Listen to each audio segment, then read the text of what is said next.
For worksheet number 8, you're going to need these notes, and so I'm going to let you have a chance to copy these by pausing. And if you'll look, you'll see that there are lots of different explanations along the chart.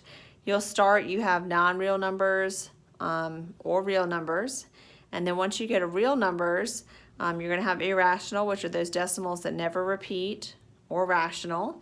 And then you decide if it's an integer, which includes the negative numbers, a whole number, which includes 0, or a natural or counting number, and those would be the numbers we count with. You'll also see there's perfect squares along the side, and that may help you with the worksheet.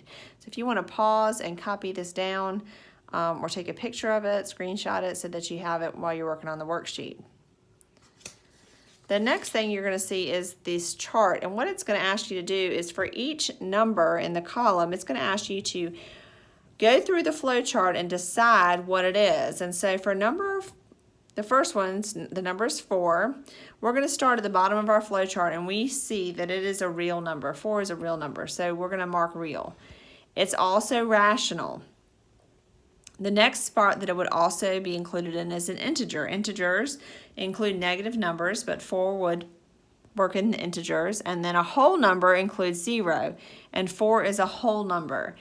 The natural numbers are your counting numbers, and we do know that when we count, we would say 4. 1, 2, 3, 4. If you look at the next one, it says the square root of 16, and that's why I gave you the list of perfect squares. The square root of 16 actually equals 4. So instead of basing this on the square root of 16, you would know that that is 4. So either way, if you want to look at it as square root of 16 or the square root of, or just 4 is fine. That's the only one that I thought might trip you up a little bit. But as you look down here, these should make sense to you. The only ones I'm seeing that might be a struggle, you can see this one means it's a repeating decimal here. If you're looking at this one, it is a repeating decimal. This decimal stops. This one is it's not repeating. It's 171, 171, 117. So that is tricky. That is not a repeating decimal, so don't get tripped up there. Pi, if you remember, it's 3.14, and it goes on forever. It does not repeat. So this hopefully will help you as you work through this worksheet.